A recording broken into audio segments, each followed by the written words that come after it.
खुलुमबाय UB Bodo official YouTube चेनेलाव नोंथांमोननो माखासे important news update लाना फैदों दानि लेटेस्ट आपडेट आरो UB Bodo official YouTube चेनेलखौ दासिमबो साबस्क्राइब खालामना लायाखैब्ला साबस्क्राइब खालामना लायोब्लानो जाबाय मानोना बे YouTube चेनेलनि जोहै बे UB Bodo official YouTube चेनेलनि जोहै नोंथांमोना लेटेस्ट आरो बर'नि जेसेबां गोदान निउज आपडेट मोनो बे निउज आपडेटखौ बे YouTube चेनेलनिफ्राय नोंथांमोना मोननो हागोन। EM रन्जित बसुमतारिया NDFB नि मुख्लं नखरफोरनो साफ्रोमनोबो साख्रि होनो थाखाय खोथा होदोंमोन।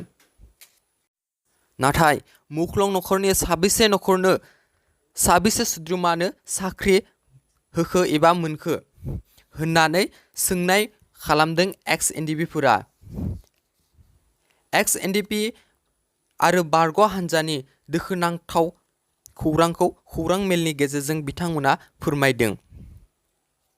ex-NDFBनिफ्रायनो दङ डिप्युटी चिफ आरो ex-NDFBनिफ्रायनो दङ EM होनबाबो बिथांमोना मुख्लं नखरफोरखौ मान होनो रोङाखै होननानै बिथांमोना सोंनाय मेलनि गेजेरजों दाबि खालामदों आरो बिथांमोना ex-NDFBफोरखौ नायनो थाखाय खावलायदों बिटिआर सरकारखौ।